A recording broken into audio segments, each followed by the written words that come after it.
This Mayor Fry from Minneapolis, he's been out in public saying that expletives with ICE, really encouraging people to go out and actually go from what should be peaceful protests and civil disobedience, and they've really crossed the line here. All of that rhetoric from the governor, he needs to dial it back. This situation needs to be brought under control by those public officials in Minnesota who have been encouraging it. Maybe continuing on that, and as we could wrap this topic up here, Robert. But in this conversation, debate, the information will hopefully come out to shed more light on what occurred in this recent action. But what ultimately do you believe should or could take place to achieve what the ultimate goal is here for these agents, but do this in a peaceful manner? And I think you were kind of alluding to some of the rhetoric. Does it take elected officials? Does it take a governor, a mayor, someone to call on the people to say enough is enough? Let them eradicate these individuals and move on? Well, what happened is we had open border policies that let all these people in, including, many violent criminals in their own countries. They came here, and then now they've been committing crimes in the United States. And these ICE operations have been specifically targeted to get rid of the criminals, to be able to detain them and to either process them for deportation or have them face their crimes.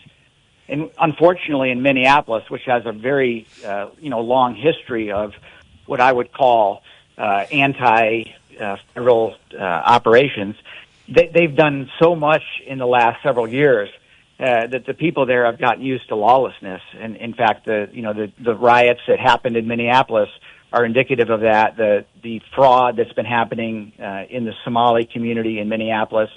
So it is actually mostly the responsibility of the governor and the mayor to make sure that these incidents don't happen, while they need to help ICE, not hinder them, which has been the opposite of what's happening. So this is really on the progressives in Minnesota. They need to straighten things up and to be able to help out and cool the situation down. And just a question about the ICE operations there.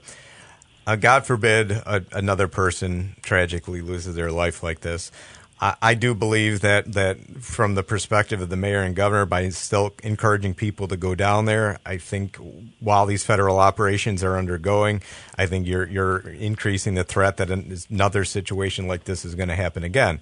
Having said that, that's on their part to encourage people to be safe themselves. On the other part, what really should President Trump at this point roll back or slow down the operations or reassess them? Or is there really no level of citizens getting killed? Like I said, God forbid it could happen again or again. At what point does Trump say, okay, enough's enough, we'll pull back?